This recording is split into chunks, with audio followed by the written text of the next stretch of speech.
voice. Stand by. Still on this right here.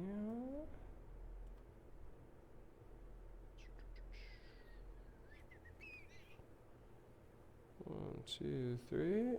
Second now. Just waiting for our live stream to kick in. We'll be ready in one quick moment. Let's see if we're live on this platform. If we see ourselves talking, then we're good to go. Eddie, over this way a little bit, Dale, if you don't mind. Okay. We're coming up just any moment now.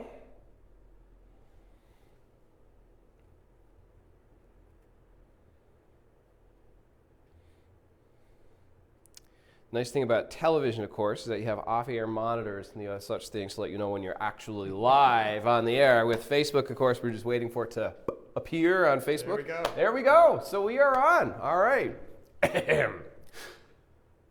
Well, good evening, boils and ghouls, and welcome to the Newman Wine Vaults in St. John's, Newfoundland, for HauntedNL Live. I'm Zach Gowdy from your local CBC, and with me, the province's chief spooksperson, author, folklorist, and founder of the famous Haunted Hike, Dale Jarvis. Dale, great to be here. Thank you for joining us. Yeah, it's fun. Now, tonight is a live component to a series that we've been running all month of October, and it is called HauntedNL. If you have not seen this, I encourage you to check us out on CBC NL's YouTube channel, where we have all of these videos collected for you in one playlist. But essentially, these are modern ghost stories, and we wanted to tell these because, Dale, as I'm sure you also feel, most ghost stories that we share, while wonderful and amusing and terrifying, they take place in a time long ago, and I'm not sure that we necessarily appreciate how much spooky and paranormal activity is going on today. Yeah, I'm constantly amazed at how many contemporary ghost stories there are. People are still having experiences, people are still experiencing strange apparitions. Lots of people have haunted houses or haunted house stories. So I love those historical tales, but I'm also really interested in contemporary current hauntings. You know, why don't we just introduce you, first of all, having now introduced this series. Tonight we are hoping that you will use this opportunity to ask some questions, some creepy questions about this paranormal province of ours. If you are watching us from somewhere else in the world, please feel free to share a ghost story from your neck of the woods or to ask us a little something about Newfoundland and Labrador's ghostly past or present. Yeah, this is your opportunity to ask a professional folklorist about ghost stories. As close as you can get to a real-life Ghostbuster without busting in on Bill Murray in Hollywood, this is your chance. So if you're watching us on the Facebook stream, please submit your questions in the comments section. I will read your comments or pose your questions to Dale. Yeah. And if you're watching us on YouTube or on CBC NL's website, well, kill the lights and enjoy. So Dale, tell us a little bit about your background. You're a man with a long resume, but just tell us about the ghostly part of your personal repertoire. Yeah, so I started the St. John's Haunted Hike in 1997. So it's next year will be our 20th anniversary. And the Haunted Hike is a ghost tour through downtown St. John's, and I've always had an interest in ghostly tales. But I started doing research for St. John's and then realized there were stories from all over the province, amazing traditional ghost stories and current ghost stories.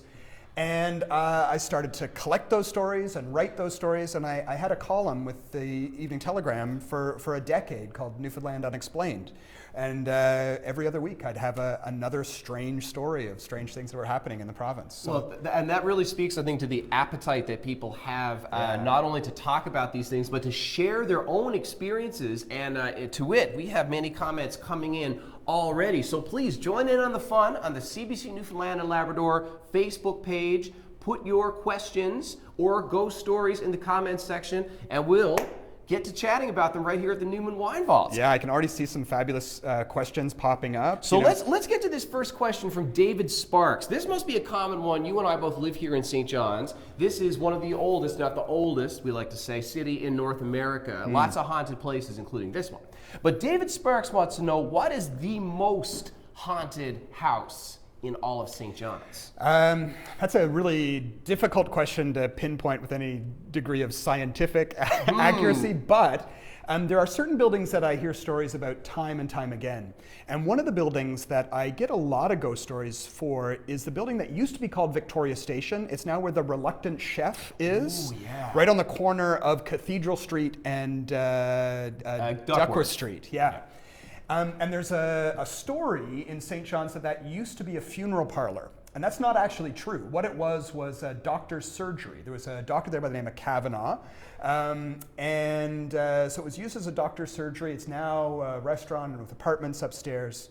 And that's probably the building I get more ghost stories about than any other individual building in the province.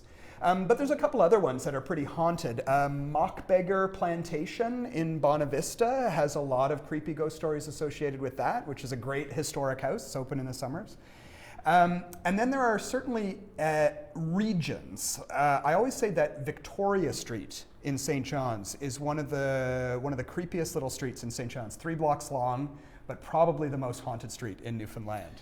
Yeah. Is it the most haunted because it has the greatest concentration of ghost stories in that little geographic area, or is it because the stories that are associated with that area are themselves just so creepy? Yeah, Victoria Street wins on both accounts. Oh. Yeah, which is great. It has a lot of ghost stories for different buildings running up Victoria Street, starting with the LSPU Hall. Mm-hmm. Lots of people are familiar with the Hall. We had a ghost story about the Hall that we just couldn't squeeze into the series, right? That's what tonight is for. There's some fabulous stories for the Hall, and then all up along Victoria Street, there's some great stories. One night when I was doing the Haunted Hike, a man came up to me afterwards and said, "Oh, I've got a story about Victoria Street." It wasn't one that I had told, and he told this amazing story about how his family had a boarding house on Victoria Street.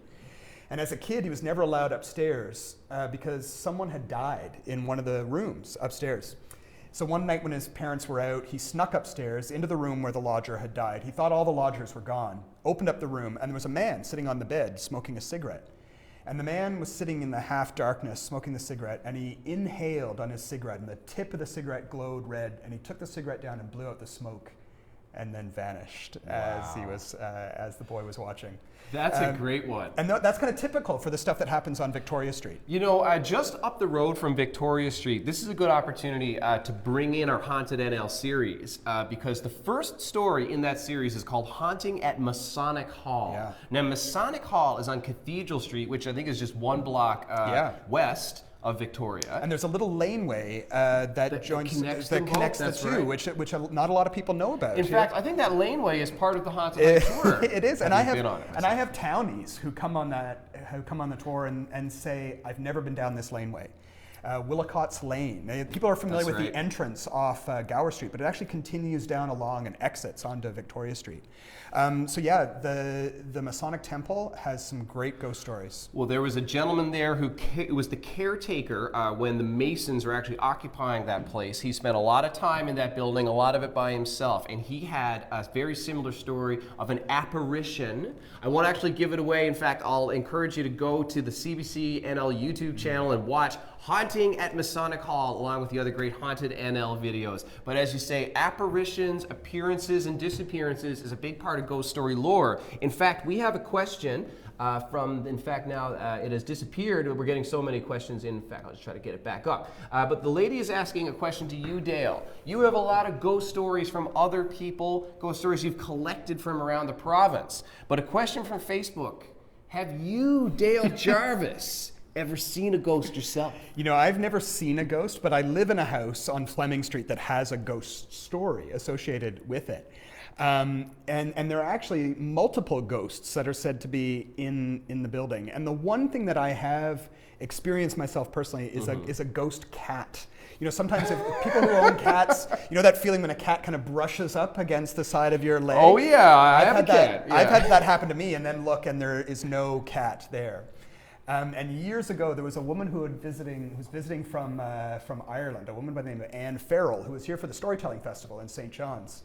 And I was telling her this story of the ghost cat that was in the house, and she looked at me quite seriously and said, "Oh yes, and his name is Septimus. So I have a ghost with a name in my own house. You know, Septimus, like, of all, that actually does sound pretty creepy. It's like a Harry Potter kind of ghost. Sort of thing, like Sam Hain, Septimus, right? I have another one, Dale, about the haunted hike from Christina McGraw. She wants to know if during the haunted hike, and if you've never had the pleasure of partaking in the haunted hike, a perennially popular event here in St. John's. If you're in town, don't miss it. But Christina McGraw wants to know, have you ever, during a hike, had something occur either with yourself or with one of the other tellers, something that, you know, in and of itself kind of gave people a frisson?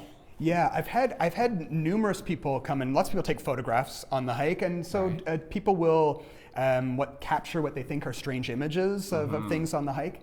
And one night I had a woman who came up to me afterwards and said that she was a psychic medium, and who said, I don't know if you know this, but you are being followed by a young man, and told me this story that I had a young man that was the spirit of a young man that was following me along on the hike. So I personally haven't had anything happen to me on the hike, but other people certainly have. Wow. Well, in fact, I think the last time you and I spoke for a CBC story was here at the Newman Wine Vaults, which is a place that has many ghost story or creepy tale that's accumulated here over the years.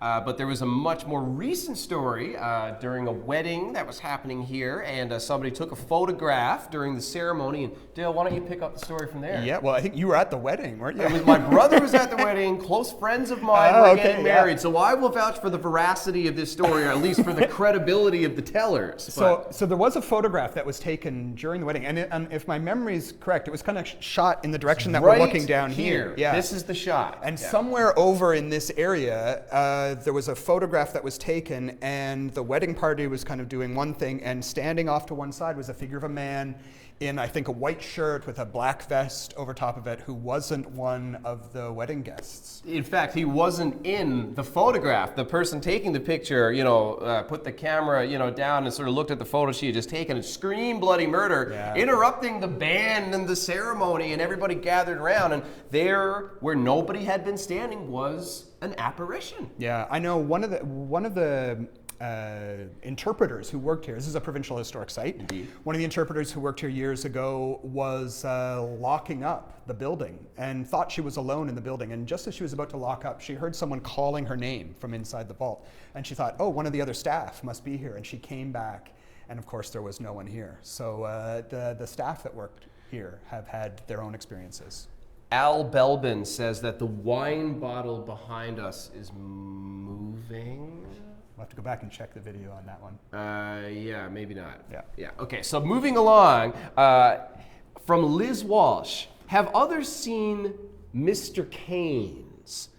Apparently, a ghost name. Does that name ring a bell to you, Dale? It would depend on where the story was from, I guess. Okay, well, as I try to bring that comment back up, and okay, here we go. Now I'm starting getting the handle of this. Yeah, Mr. Keynes. In fact, Keynes is a well-known name in St. John's. A lot of Keyneses have come and gone in this city over the years. I'm getting lots of questions from, say, Shannon Denisa Sanger. Lots of people are asking if there are ghost stories from their regions. Yeah. Now, she's from the central Newfoundland region, as am I, so I'll pick that one first. Are there particular stories from central Newfoundland that stand out for you, Dale? There's all kinds of ghost stories from central. There's like the area around Twillingate seems to be pretty well haunted. We were talking earlier about a potential ghost in the Orange Lodge in That's Twillingate. right, in Twillingate. That story's coming up on Friday on HauntedNL. And I know, like Fogo Island, there's lots of great ghost stories from there. I know that the graveyard, one of the graveyards in Grand Falls, Windsor, is said to be haunted by a First World War ghost, a man dressed in his First World War soldier's uniform. You know, that would make sense because, of course, there is a very large and very impressive memorial, as there are in many towns in Newfoundland and Labrador, to war veterans. Yeah. You know, it's the town that I grew up, and the memorial, the War Memorial, is one of the most prominent geographic features in the entire town. So I'm not surprised that such spirits. Yeah, I'm not surprised at all. And you know, I think there was such a loss of life in the First World War. And one of the most common types of ghost stories I get is a story of what's called a token haunting. And it's where someone gets a warning at the time of someone's death that their relative has died at a distance. And these are kind of wartime stories. That's a classic. classic. A classic story, and I've heard stories like that, certainly from the Second World War as well. Okay, so we're getting more info on Mr. Keynes. So Keynes, again, if you're from St. John's, is a name that you'll hear associated with the local business community. Keynes Superette is a famous store here in St. John's, and Liz Walsh wants to know if Mr. Keynes is a ghost that other people are familiar with. I mean, there certainly was a Mr. Keynes who owned the store, a merchant in St. John's of that name. Yeah. Does that sound familiar to you in your repertoire of ghosts? I don't know that story, but this is the great thing about doing what I do, is that I'm constantly hearing new ghost stories. So if anyone out there has a story about the ghost of Mr. Keynes, post a comment. I'd love to know more about it. Especially you, Liz, if you've had your own encounter with Mr. Keynes. We want to hear from you. Dale, there was somebody, yes, Lisa Loader says that she is looking forward to seeing you in St. Lawrence here in Newfoundland very soon. Yeah. And trips down there. I'm going to get to a few of the other comments. We have St. Lawrence. Can you tell us a little bit about that I'm trip? going down, we're doing, hopefully going to set up an oral history project with the town of St. Lawrence. Lots of great stories from there. And there's the remarkable story of the Truxton and Pollock's disaster. And there's actually a story in my wife's family who have connections to the Slaney's in St. Lawrence. And there was a story that they were driving, I think they were going from St. Lawrence to Grand Bank, and they got to a certain spot on the road, and my wife's grandmother made a comment about the man in the sailor's uniform standing by the side of the road. And the other people in the family looked over and they couldn't see this person. So it's possible that that was one of the sailors who was lost in that Truxton and Pollock's disaster. So, St. Lawrence, I'd love to know, if I'm coming down there, I'd love to know more about that story, and if other people have had similar experiences from St. Lawrence. That's fantastic. Now, speaking of sailing and water-related ghosts, I have a question here from David again, David Sparks, who says that he has heard many stories about hauntings at the dockyard here in downtown St. John's, which is essentially right across the street from the building that we are now in. And one of my favorite parts of the Haunted NL series that we are doing is we try to illustrate not just variety in terms of the geography about where the stories came from, but also variety in the settings. Because a lot of ghost stories have these really amazing settings. Like we had the one at the Masonic Hall. One of our stories was from the Beta Verde Barrens, which is this lonely highway. And there's something about the lonely, dark highway going through nowhere that to me just screams ghost story. The dockyard kind of sounds like another one of those classic ghost story settings. So we're right across from the container port here, and the dockyard is up a little bit further. There's one of my favorite ghost stories from St. John's, dating to the 1940s, is about a longshoreman who was walking along Water Street here on Christmas Eve. And there was a boy sitting on the side of the road weeping, and the man said, "Are you lost? I'll walk you home." Put the boy on his shoulders and started walking up towards we are here on Water Street. And as he walked, this boy got heavier and heavier and heavier on the man's shoulders. And the man tried to take the boy off his shoulders, but this creature was wrapped about him and wouldn't let go. The man staggered back and forth. Passers-by thought him to be intoxicated. They couldn't see this figure that was on him. And he got up to the area here where the dry dock is now. And there's a little bridge that goes over the Waterford River. And he kind of managed to throw himself over the river, and he felt this weight released from his shoulders. And he heard a little voice say, "Oh, you've escaped me after all." And that's probably tied back to old beliefs about certain types of evil spirits can't cross running water. And but this is a story that I've heard in a couple different variants. So a very creepy ghost story from the dockyards here. Yeah. Wow, I got a little shiver on that one. It's one of my favorite St. John stories. Okay, now related to that, and we brought this up a moment ago about the kind of classic motif wherein somebody is, say, visited by like a cat or a raven just outside their window, and they take that as a sign that a member of their family or somebody close to them has just passed away. But Paul Smith has a variant in that question, and he wants to know what is the name of the phenomenon where you hear the voice of a relative at the time of their death. Yeah. So we talked about being visited by, say, a creature or something that's inhabiting the body of a creature, a cat, a raven, something that shows up at a moment when someone close to you has left this plane. But do you know, is there a name for the phenomenon where you actually hear that person's voice at the time of their passing? Yeah, I think it falls into a whole series of similar occurrences. I mentioned the word token. That's kind of a common type of experience, and that can be a whole range of things. It could be a voice, like a voice calling from a distance, or an animal figure, or something like a clock stopping at the moment, or chiming at the moment of someone's death. So a token is one word. The other word that sometimes gets used is fetch. I was talking to a friend not that long ago whose family was from Placentia Bay, and that was the word that they were using, was a fetch. If you're from Cape Breton, for example, they call those forerunners, where you kind of get that warning of someone's demise at the time of their death.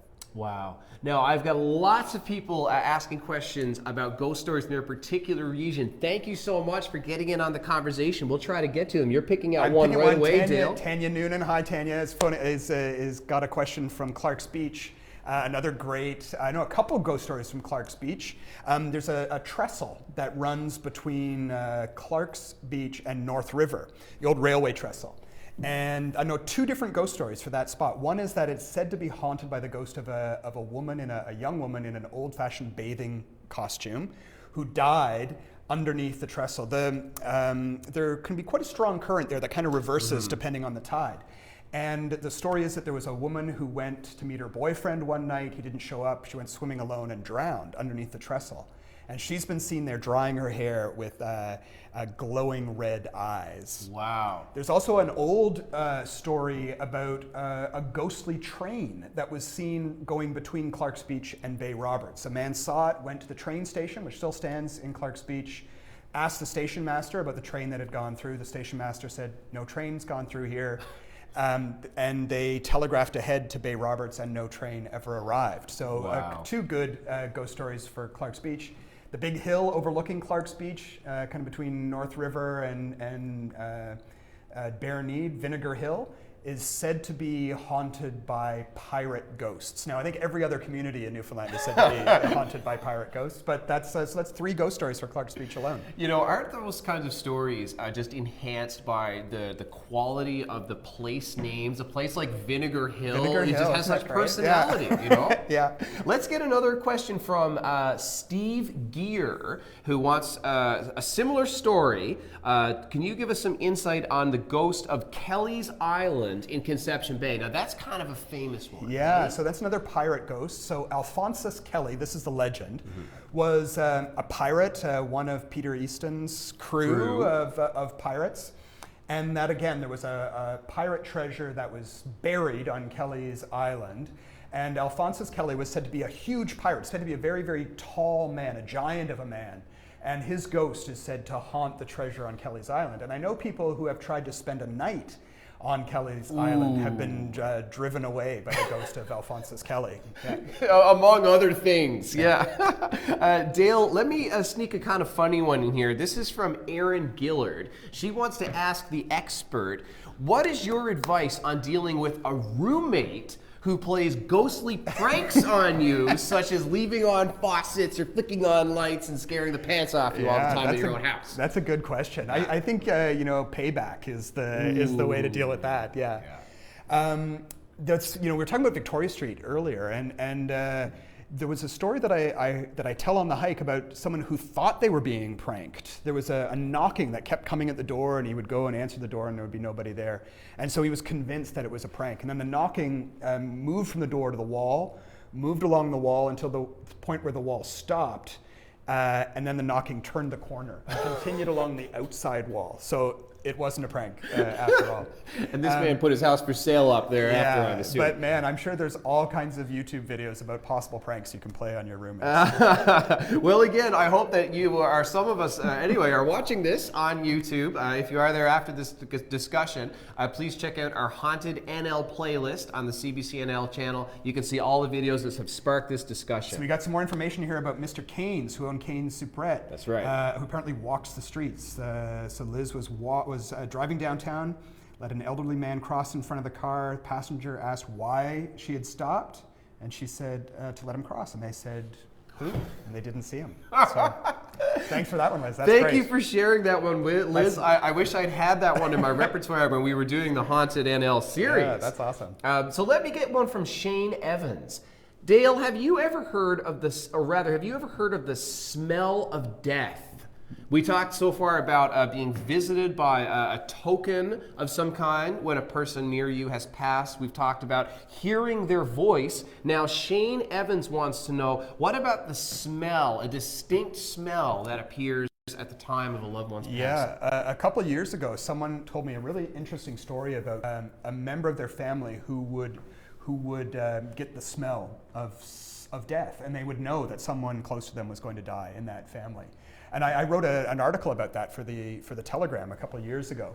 I don't think it's common, but it's not unheard of. And yeah, so I think the stories I have heard have been more about particular people who had a sensitivity that they could smell the scent of someone who was about to die. Yeah. I've got a great question here from Marilyn Staple about the famous Ouija board, but I want to get to them in order, and I got one from Mary Gilland Evans. Mary Gilland Evans says she did a project in school about the Anglican Cathedral here in St. John's as a place where people once hung out and is now certainly haunted. And I bring that one up because the cathedral, of course, features prominently in your haunted hike. Yeah, the cathedral has an interesting history. There was a gallows there until the 1750s, so there was a spot where people were hanged.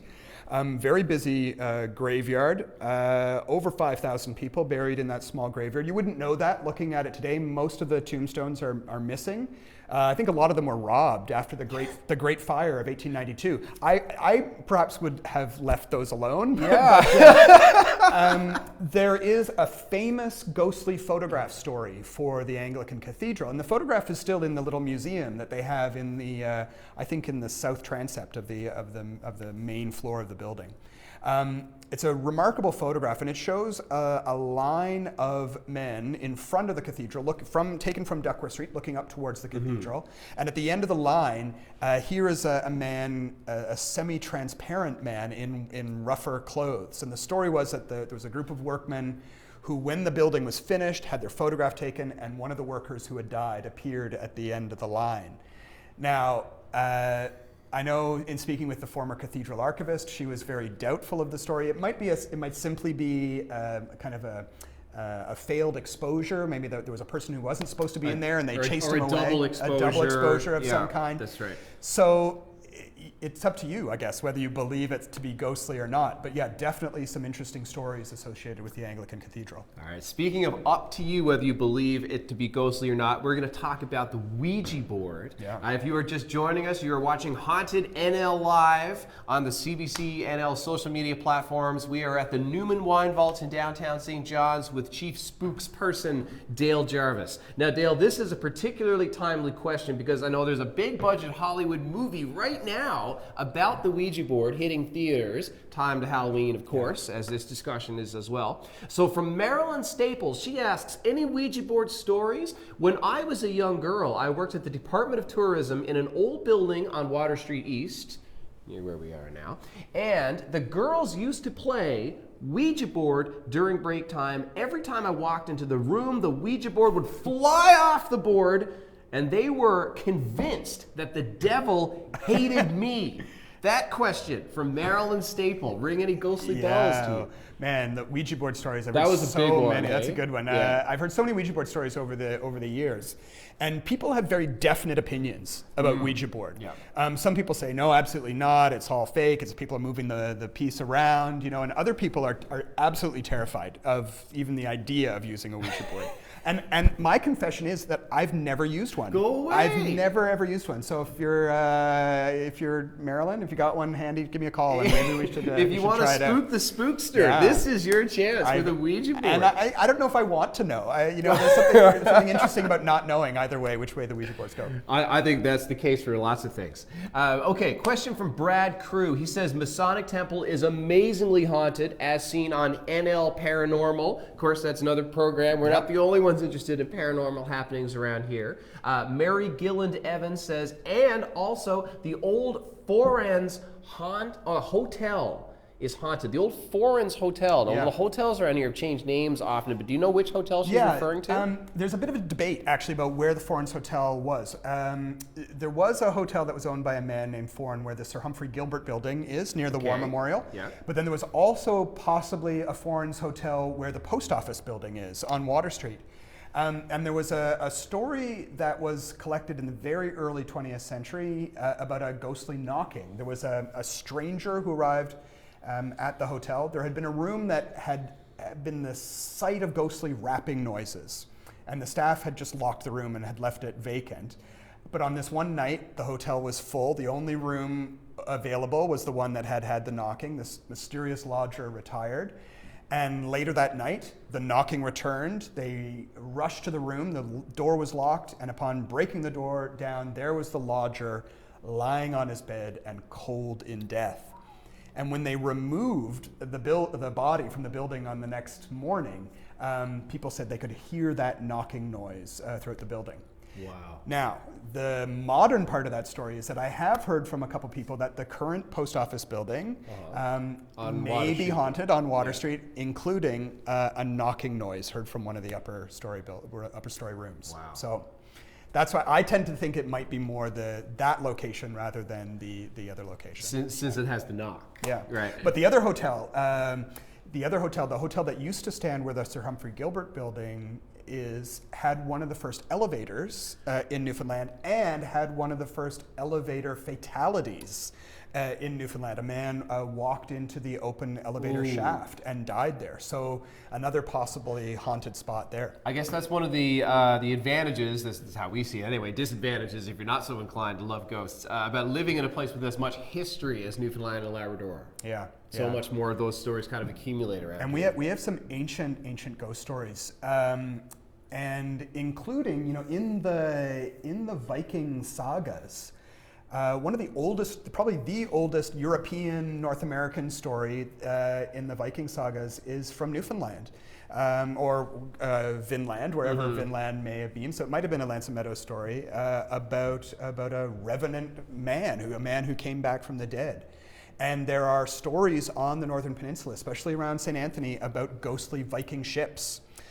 Years ago, there was a television program called Creepy Canada. Yes, I remember. People will remember that. And yeah. there's an episode there about the ghostly Viking ship in St. Anthony. Wow. So we have a very long history of ghost stories here. Well, speaking of Creepy Canada, I want to share a ghost story that Edith Skinner Sampson has taken the time to tap out here in our comments field. We're hoping to get a few tales, self-contained tales, and here is one from Edith. Allow me to recite. Years ago, when I lived in Toronto, I was driving late night in the wee hours of the morning, and just at the beginning of an overpass was a police officer with a wand that waved me over. I stopped just beyond the police officer, retrieved my purse and my two friends, and I waited for the police officer, and there was no one on the road. It was pretty deserted. We went a little further, turned around, I went back, and there was no one to be seen. Now, I thought over the years that I had dreamt it, as I tried to think it wasn't real. However, a few years ago when I was visiting friends in Toronto, and one of the conversations they brought up was about this night, and that we saw the police officer with the wand and he disappeared, so our friend had seen it too. It was a cold shiver moment from Edith Skinner Sampson, and that kind of puts me in mind of a few of the stories you've told already, Dale, where the lady had stopped at the sign to let someone go by at her passenger. What are you stopping for? Well, for that guy. There's kind of nobody there. So is that kind of a sort of a familiar motif also, where one person in a group sees something, reacts to it, and then the other people say, what are you doing? So what? Yeah, absolutely. And I think that there are certain types of people who are more sensitive to these kinds of things than others. So I hear all the time from people about, oh yeah, my sister or my cousin is the person in our family who can see spirits or has more paranormal experiences than any other. So I think that is certainly true. Okay, well, let's get one from Gregory Harding, another story about here in St. John's. He says, there's a story I heard of a building in Pleasantville. The owner was leaving for the night and heard a voice calling him back to his office. He went back, saw nothing, and left for the night. Later that night, the building caught fire. Has there been reports of stories or ghosts trying to tell people that something is about to happen? That's a great question coming from Gregory Harding. Yeah, I've heard stories of, we're talking about shipwreck stories and stories that happened in the past. I've heard stories about people who were warned away from certain ships by a ghost. Like they would see kind of a phantom figure telling them basically, don't go on this voyage.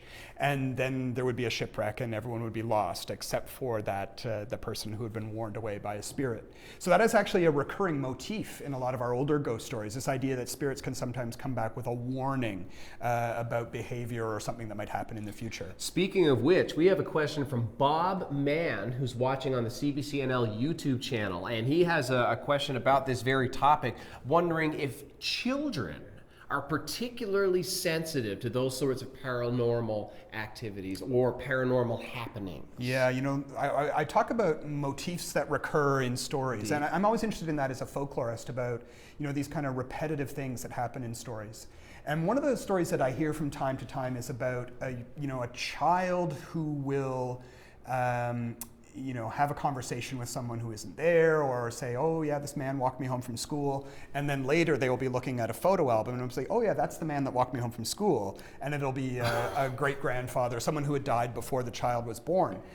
Very common theme in a lot of Newfoundland ghost stories is that children are somehow more sensitive to ghosts, or that can see things that maybe we get the creativity beaten out of us as adults or something. I don't know. Maybe so, but here's one from an adult, I presume, and Walsh is an adult. She writes in with this kind of a spooky story. She says, my two sisters and I, who lived in different parts of Canada, unbeknownst to each other, sent the same birthday card to their dad, and 2 weeks later, that man passed away. And now they wonder if that had been some kind of omen, some kind of connection between these three people. Yeah.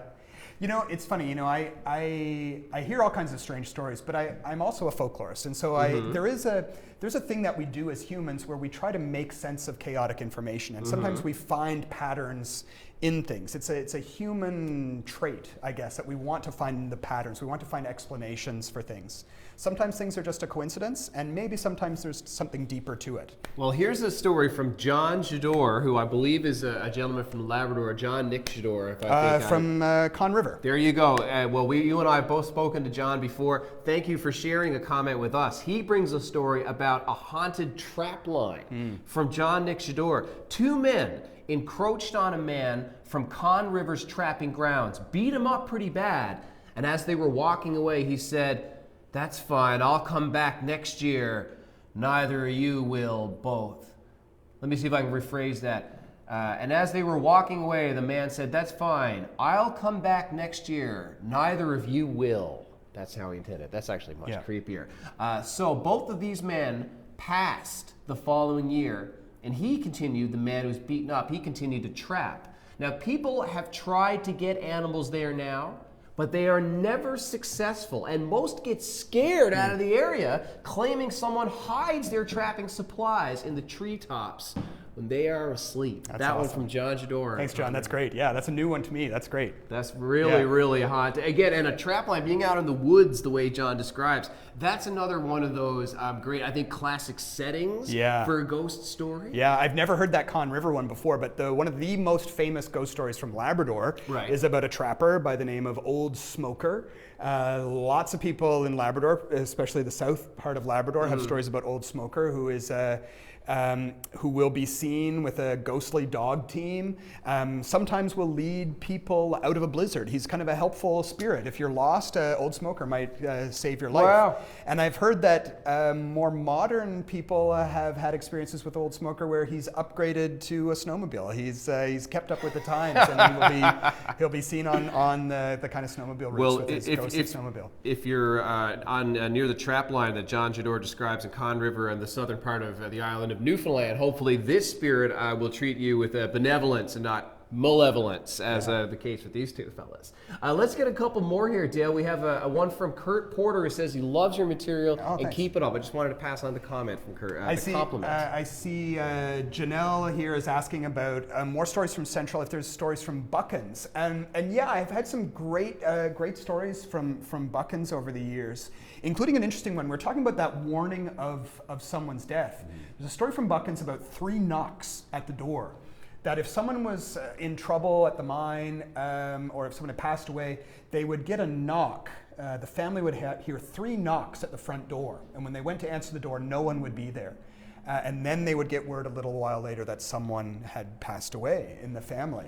And that's kind of an unusual thing. You know, in rural Newfoundland, most people just go to the back door and come right in. You know, they don't knock at the front door. So to get those 3 knocks at the front door and then not have anyone there, that was really seen as a bad thing. That means something for sure. Let's hear one from Samantha Colson, who shares a ghost story. And again, I'll read. And Samantha, I apologize if I butcher your writing and reading for this the first time. Samantha Colson says, I had a spooky thing happen to me when I was a young girl. My dad had left for work one afternoon, and about an hour later, I heard his coughing in the living room. Now, he had a distinct and loud cough.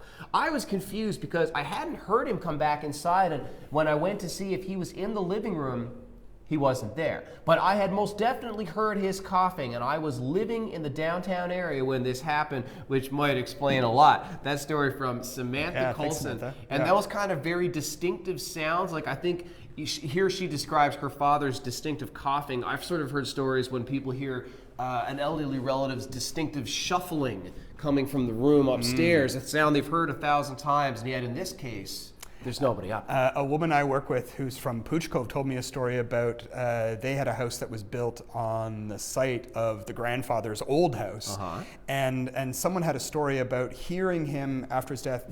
He would often stand in the window with a cup of tea and with a spoon and would kind of stir the tea, and that sound of the spoon in the teacup was something that persisted after he had died. That's a creepy one. We talked about smells as well. I hear stories all the time about someone smelling pipe tobacco or the scent of a very distinctive perfume that someone had worn when they were alive. And isn't that funny, because I've heard it said that scent is actually the most powerful of all our smells when it comes to conjuring memories and feelings, emotions inside of us. Yeah, and it's perhaps not unusual then that we do have that element with ghost stories, that there is a smell, you know, that can accompany a ghost or in place of a ghost. It might not be a visual haunting, it might be an olfactory haunting of some kind. Well, let's talk about another haunting from a different part of St. John's. This one comes from Jeff McCormick, and he wants to know, have you, Dale, ever heard anything about the Phantom of Major's Path?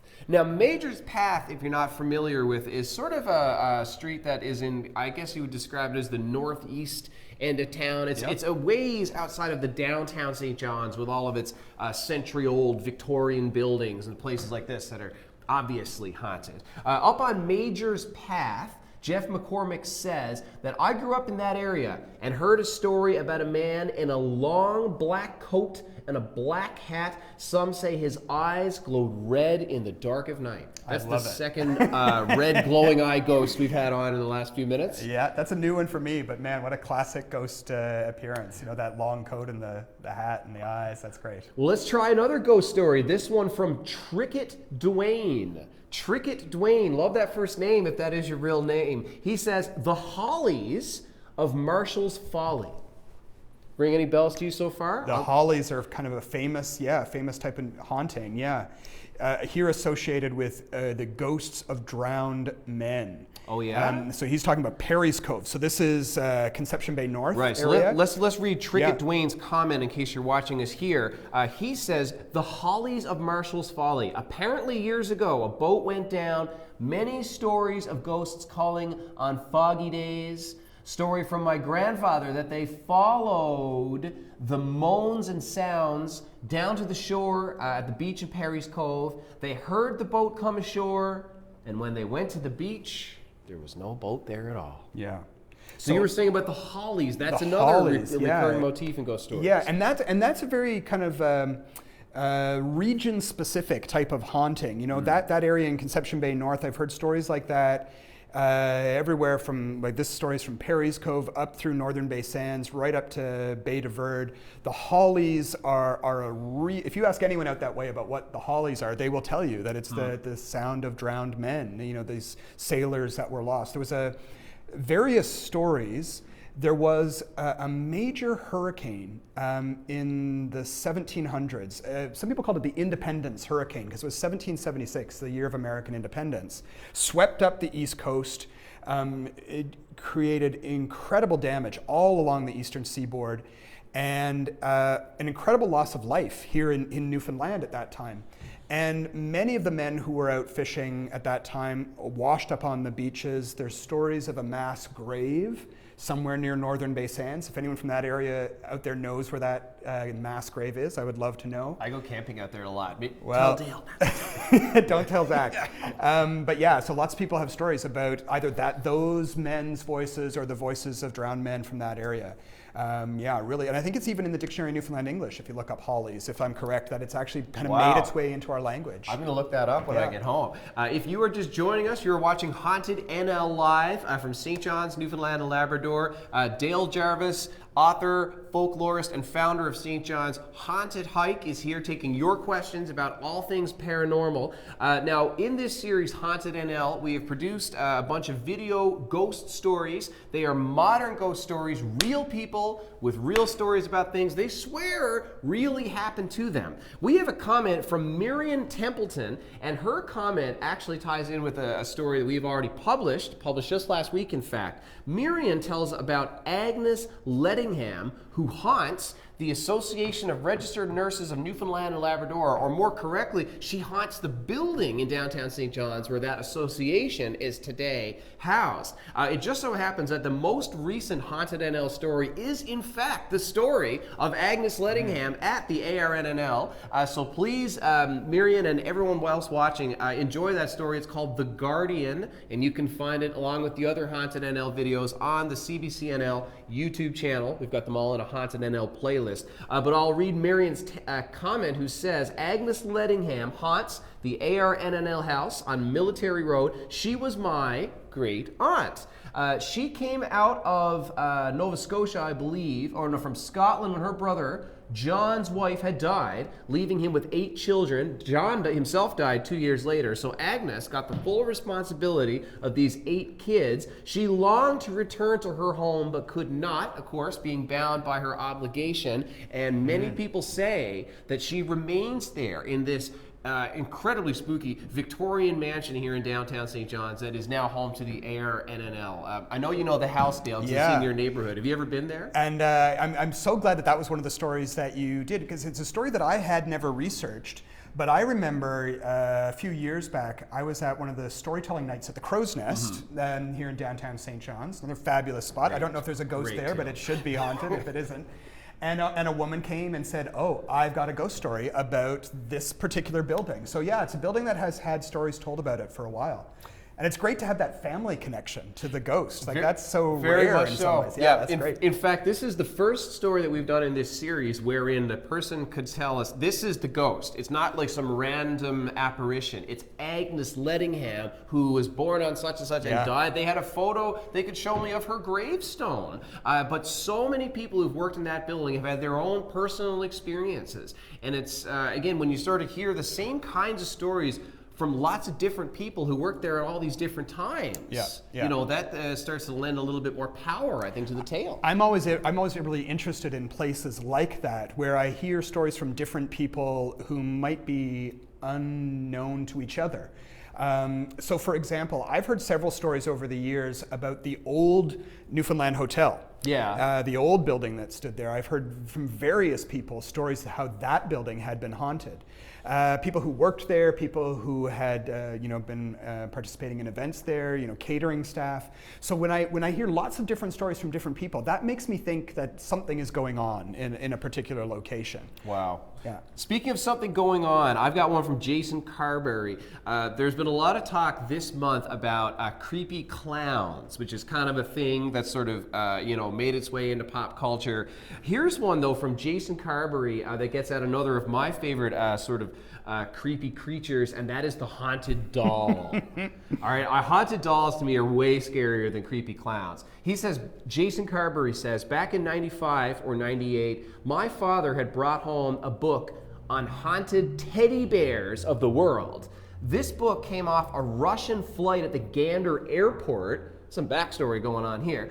And he says, that night, after reading about a Russian haunted teddy bear, myself and a buddy turned on the radio and all we could tune in was Russian FM stations. Great story from Jason Carberry. That's a goodie. And Jason says, how is this possible? Jason, I have no explanation for that story, but a great story. We are not in the explanations business. We're going to keep on rolling here with another few questions since we have so many great comments and we really appreciate them. In case we don't get to each and every one, this video, of course, will still be here on CBC NL Facebook, and the Haunted NL series is there for you to enjoy. But Candace Branton says, we have one in Thornley called Graves Point. It's in Trinity Bay. Same shipwreck ghost story, and my dad used to tell me the story all the time when she was younger. So Candace Branton and people in that area, the Hollies and those ghost stories, and the pirate ships, as you say, that are part of so many ghost stories in coastal regions of this province. Very familiar to the folks who live there. It's interesting, she's talking about Grave Point. We have some fabulous place names in Newfoundland, and some of those are associated with really interesting stories. We've been doing some work with the Heritage Foundation with the town of New Perlican. Great history there, and there's a spot in New Perlican called Bloody Point, and there's a local legend there that there was a battle between the French and the English, and that the Beothuk were there involved in this battle as well, and several people died at Bloody Point, and people said, when we were kids we used to go out and you could still see the blood on the rocks at Bloody Point. Wow. So I love it when there are place names that have those great gruesome stories associated with them. Well, we got one from Cabot Street, much more pleasantly named, and yet Joanne Goodland says there's a good ghost story here. Joanne says, my friend's house on Cabot Street, we fully believe to be haunted of sorts, or some spirit is living there. She has lived there by herself with friends staying over, and we have heard voices in one room even though there was no one around. We went and had our cards read in that house, and the reader said the spirit was a young man trapped in the house. He was not ready to die when he passed away by some accident, and when she renovated the house, the paint on the ceiling dried in the shape of a ghostly face. That one from Joanne Goodland, relaying a haunting on Cabot Street. That's awesome. Joanne. That's a good one. Those kinds of sort of physical manifestations, again, it's the kind of thing that, when you're primed to be looking for a ghost, sometimes maybe you start to see them in places you wouldn't otherwise. Yeah. But at the same time... That's great. And it's interesting, this idea of having a house that has a spirit in it of some kind. I heard lots of stories about people then who want to get rid of that spirit and to encourage the spirit to move. And so lots of people have all kinds of different rituals for getting rid of spirits in houses. And that might involve doing some kind of cleansing ceremony, people smudging the corners of rooms. Maybe I've heard lots of stories about people in days past having a priest come in to sprinkle holy water in various rooms of the house. There's a story that I love from Queen's Road about a building that's no longer there that was said to be very haunted. And they had a priest come in. The priest blessed the first floor, blessed the second floor, went up alone to the third floor, came back down and told the people, I think you should leave. Which is wow. Yeah, the priest apparently was completely freaked out by the ghosts in the house. So we've speaking of ghosts in the house, we've had a couple of comments so far about the Arts and Culture Center here in St. John's. I can tell you from working on this HauntedNL series and from kind of growing up in the Arts and Culture Center in Grand Falls, Windsor, that all the arts and culture centers are haunted. There are four, I think, if not 4 or 5, Dale, arts and culture centers. Yeah, but they certainly attract stories. Well, they're haunted. I can tell you that. The ones in, I can tell you a good one if we have time about the one in Grand Falls, Windsor. But we've had 2 comments so far about the one here in St. John's. This is a good one from Amanda May, who says her father used to work in the Arts and Culture Center. He was working quite late one day and went into his office when me and my mom were picking him up. I looked down the hallway, which was dimly lit, and saw the figure of a young boy. I looked a bit closer, and it looked like he was wearing an outfit from very long time ago, patchy clothes and a gray woolen hat.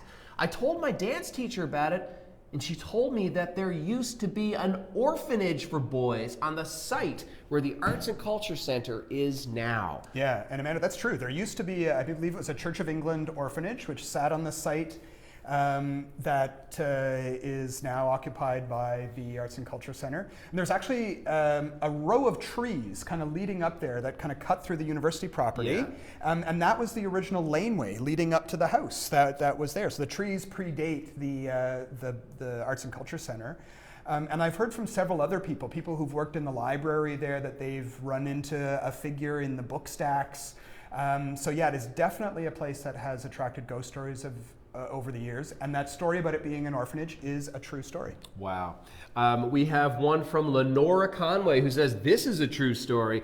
I've seen what appears to be a woman in white several times while driving from Branch to St. Bride's near the Port of Lance turnoff. And I've read your telling of the ghost of the horseman in that area, but I've never found any stories that match what she has seen. So it's funny that she has her own story about a ghost in that area, and you have a story that certainly she's familiar with about an entirely different ghost. Yeah. Why don't we tell yours first about the horseman? Well, there's an interesting story that I had heard from Mrs. Mary Power, and people who are familiar with that area will know Mrs. Mary Power. She was an amazing storyteller. She had a great story about a ghostly horse from Branch, a horse all in flames. But I'm interested, I've also heard a story which is almost a fairy story of a woman who was driving between St. Bride's and Branch. Can be a pretty deserted road there at times. And coming to a spot, and she looked down and she could see what she thought were children playing. She got out of her car to look down, and the children turned and looked up at her, and she saw that none of the children had hands. They were all kind of staring up at her, and she got back in the car and booted it back to Branch. But I was told that story, that it was a fairy story, that those creatures that she'd seen on the side of the road weren't ghosts, that they were actually fairy people, fairy children. Wow. And as to Lenora Conway, who says that she has seen a woman in white in that same area. Yeah, so Lenora, that's really interesting. And that area, that's a really Irish part of the province, some really great old stories. I haven't heard the story about the lady in white, but it absolutely does not surprise me in any way, and I'd love to know more about what happened to you. Let's get a few more in here. We'll probably wrap up at around 8 o'clock Newfoundland and Labrador time. So I want to get a few more of these ghost stories in here. Edith Skinner Sampson has a good one. We talked about children being particularly susceptible sometimes to signs from beyond this plane. Edith Skinner Sampson says that when my daughter was really young, less than 2 years old, one day I was rocking her to sleep, and she kept sitting up and laughing and twisting from side to side like someone was walking across the room with her. And I asked her, what was she doing? She told me her poppy was playing hide and seek with her. Only thing is, this poppy was dead for over 10 years. She would not have known him, would not even have known to call him Poppy Sampson. Now I asked where he is now, and she pointed to the sofa. There was no one there. We were the only two home, and I was a little freaked out. And there were several things that happened when she was young like that used to be a bit unnerving. Yeah. From Edith Skinner Sampson. I also, Edith, would have been a bit freaked out. Yeah. That's great. That's great a story. Good one. Yeah. Question from Craig Parrell. Dale, he wants to know that would a non-believer experience the hauntings? That's a great question, Craig. He wants to know if a non-believer would experience some of the things that these people are describing in the same way. Yeah. It's something we were speaking about just a moment ago, in fact, that if you're primed for this kind of experience, maybe you start to see them in places where others wouldn't. But what do you think, Dale? Are believers more likely to have these experiences? I think believers are definitely more likely to think that what they've experienced is a ghostly experience. I get a lot of people coming up to me and telling me ghost stories, and I'm always fascinated by the people who come up to me and say, I am not a believer, but this happened to me. So yeah, absolutely, non-believers have strange things happen to them, and I actually love those stories because they are people who are themselves skeptical about their own stories, but they have had strange occurrences happen to them, and I'm always really interested in that people can be non-believers and still have strange things happen. Well, Dale, on that note, I'll just ask one more question to you about your many ghost stories, your own contribution to the great history of ghost stories in this province. Jason Carberry says, thank you, Dale, for the many awesome books. You're a man, again, with lots of books to your name, many about similar topics. Any new ones for the future that we can look forward to? Or since we're throwing it open, any more spooky projects from you that you'd like to plug tonight? Yeah, I'm always interested in collecting new stories. And yeah, I definitely think there's another book of Newfoundland ghost stories in me. I have a whole bunch of stories that I've started to do research on that I think will form a new book. So Jason, yeah, keep tuned. Next year, hopefully I'll have a new book out. Well, Dale, listen, we really appreciate you joining us for tonight. Always, your expertise is always a lot of fun to share in, and we especially appreciate all those of you who took part in tonight's discussion, who wrote to us in our comments section. We apologize we couldn't get them all on there.